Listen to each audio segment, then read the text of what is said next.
All right, what's going on, guys? Reggie here. We're in Indianapolis, Indiana. We got Warped Tour 2013. Joined by the guys from Hawthorne Heights. How's it going? Good. It's going good. Awesome. So how's the tour going so far overall? It's like the early stages of the tour so far? Yeah, we're a few weeks in. It's going awesome. Yesterday we got to spend a day at home. Nice. So now it's like we hit the reset button, so now back in. Nice. You gotta hit a mental reset. Refuel, get things going. But it's an awesome tour. Long, grueling, hot. Just let your land locked. It's good though. It's fun. It's like the epitome of a summer tour. You know, when you think about a summer tour or a summer festival, Warped Tour pretty much sums it up. It's hot, it's long, it's just got everything you could expect.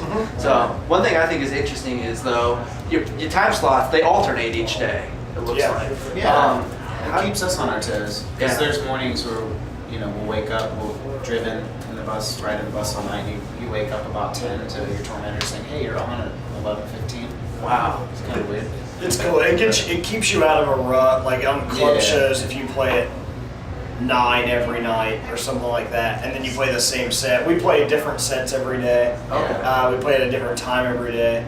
Wow. So I don't know, it probably keeps us mentally Some fresh. days we're in the amphitheater, some days we're out on the lawn, and our stage moves depending on the venue, so it's cool. It's like an adventure. Yep. Every day. Yeah, it's definitely different. And for press on our end, we got to make sure we get here early because you don't know who's going to be going at a certain time. Most festivals, so and so's going on at 4, so and so's going on headlining. You just don't know. Yeah. I think it really keeps the fans on their toes and makes the fans get into really it. that's what they do. The coolest thing is like if you want to see one band, they might play at 11:30.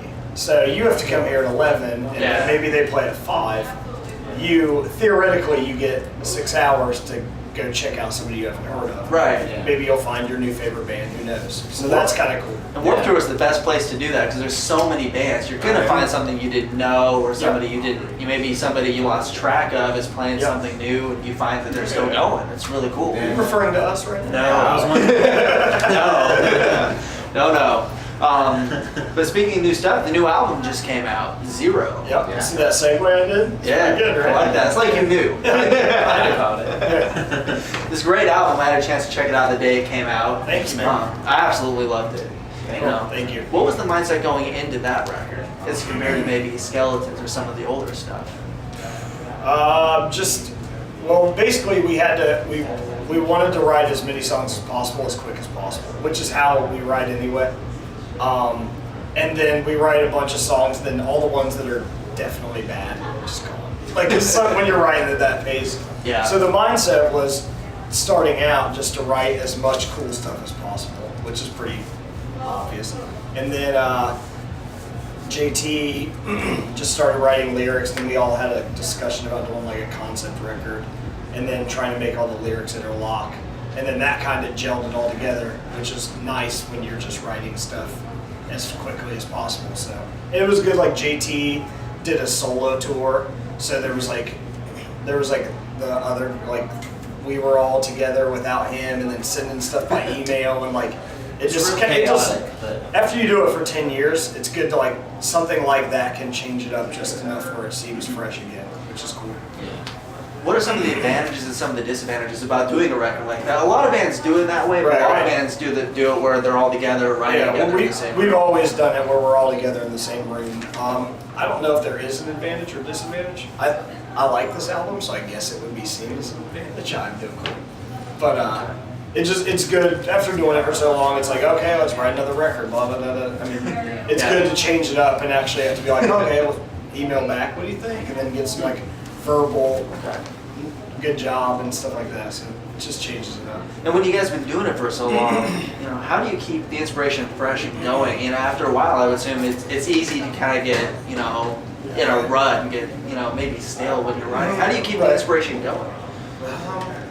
One thing that really helps is nobody in the band listens to the same stuff. Everybody has completely different tastes. So if somebody brings a part, somebody else is going to bring a part that they would have never thought of, and that happens with everybody pretty much.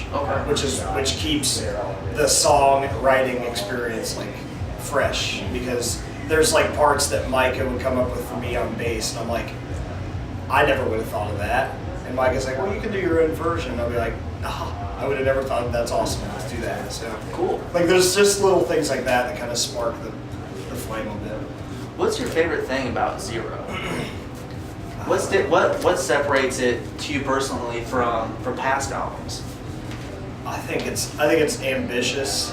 I think in the past we've wrote like, if there's 12 songs in an album, it's 12 songs. This thing has like 14 or 15 tracks and has like a meaning that goes through the whole thing, and parts reference earlier parts and stuff like that. I just think it's like a bigger picture thing that we could do a lot with. Like it's cool to do like merchandise with that logo and do patches and do all this stuff with Even it. musically, like I think there's a lot of it that sounds like early Hawthorne Heights stuff, but I think overall it's a little more ambitious than anything the band's done before. So. Cool. And a lot of music you guys have written over the years has really impacted fans' lives. And even people who maybe weren't fans heard it, they were impacted and became fans. What are some of the best experiences, some things that really stuck out in your mind about those experiences? I'm sure every show you guys play, somebody's coming up to you. Right.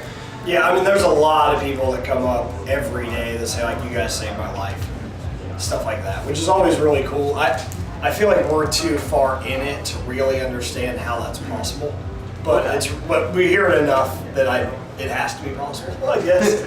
So that's really cool. We get to sign dumb stuff like we signed a girl's car one time. So stuff like that. I mean, if we mean enough to, you probably have a bank loan for that car, and we just like kind of ruined it. If it means that much, that's pretty cool. So, but yeah, you hear that stuff, and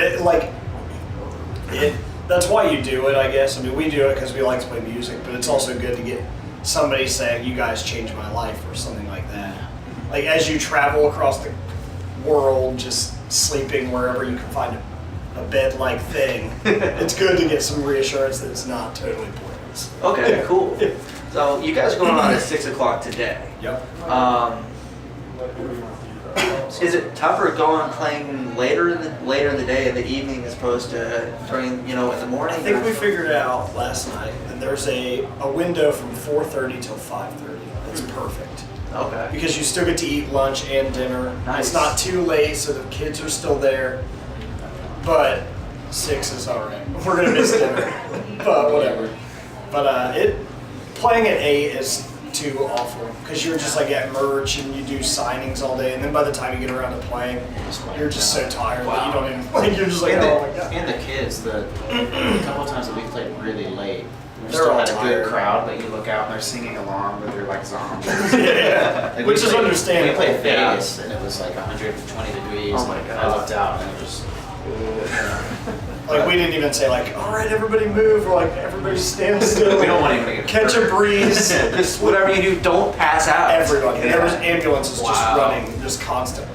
That's kind of what was last year here. It was Yeah. about 110 degrees, Right. and by 3 or 4 in the afternoon, you're just like, is it over yet? Right. You know? Right. We played first a couple times. It's been awesome. Yeah. Every show we've played on this, no matter where we play, there's a bunch of people there that are excited to see it, which is good. Nice. Because that's the real test. If you can play at 11:30 Yeah, and there's people there, And or doors you can play at open at 11, 8, yeah. there's people there, you'll be fine at 6. Yeah, or if you play at 11 and people are here and awake. Right, you right, know? right. So you said the set is changing for you guys Yeah. each show. What's today look like compared to yesterday? Well, yesterday was a day off. Okay, so, So you're I know playing the set's today, so it's changed. very yeah, very different. Right. Much of an experience. The last show, I don't remember which set we played. We played the C set. C. So we have like a set that's kind of a little bit of everything. Okay. And then we have a set that I think we're playing today that's more focused on like our first record.